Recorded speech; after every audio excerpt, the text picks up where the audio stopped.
Hey, welcome to our show. Strap your seats, this is Eric. Let us begin.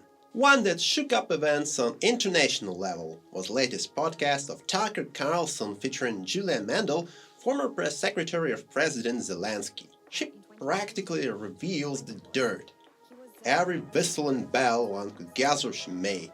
Money laundering schemes, actively preventing any ceasefire efforts, and completely and utter indifference to the trouble his people and his country faces. That's really heavy. While indirectly she confirms the common thought of Zelensky being cocaine junkie, among other crap. There was a quote he made, uncovered by Julia, that can be interpreted as well. They, Ukrainian current government, are here to stay. And aren't you all fed up by the state-sponsored bloggers and journalists and what's not, who obliterate headlines with fake news where Ukrainian authorities are nothing less but paladins, uncorruptible, practically untouchable. It's not coincidental either, as according to same Mandel podcast, Zelensky had paid for over 1,000 propagandists to echo that overindulgent stream of complete nonsense. Not an expected move, but very same crowd of bootlickers immediately targeted Julia herself.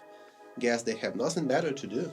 At the same time, for one speaking the fight against Ukrainian narratives, there's little material to dissect. Is just pretty old news as amplified by impressively popular journalists from USA. Supposedly more Western viewers might get enlightened about real state of affairs in Ukraine, but for locals it's nothing that hasn't been highlighted before. But who knows? In the same light, Ukrainian very constitutional court started investigation for previous head of presidential office, infamous Yermak. There is caveat. He's not just another scapegoat for minor event. 460 million hryvnias were stolen found in an elite property construction project near Kiev. Of course, in theory, there would be zillion lawyers who would no doubt try their every trick to get such important person for bail, which is set about 140 million or more. Don't get fascinated for buzz because these folks aren't playing games. But it's something. Maybe they, Zelensky dictatorial cabinet, aren't here to stay at all.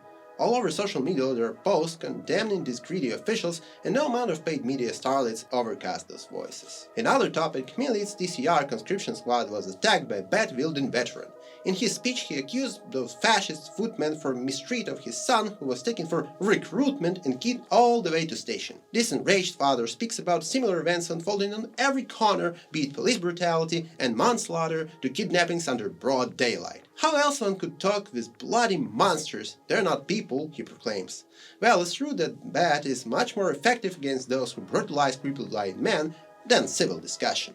And in Kiev, both China, TCR and the police underlings have forced the man into their car right out of work hours. Poor person was quite resistant to effort, so they were puzzled how to fit victims' limbs in. Without deliberation, that vehicle simply moved with open door. And so it's becoming daily for TCR officers to get stabbed or taken out by blunt tools, not to forget hunting rifles, and it's not the crowds to blame for such stuff. Nonetheless, these unions keep fighting for Ukraine without despotic enforcements, without narcissist tyrants, and without concentration camps that are basically becoming out of people's own hometowns. It's going on, and it will be so. Don't forget to like, comment, and have a great weekend. This is Eric. Be well.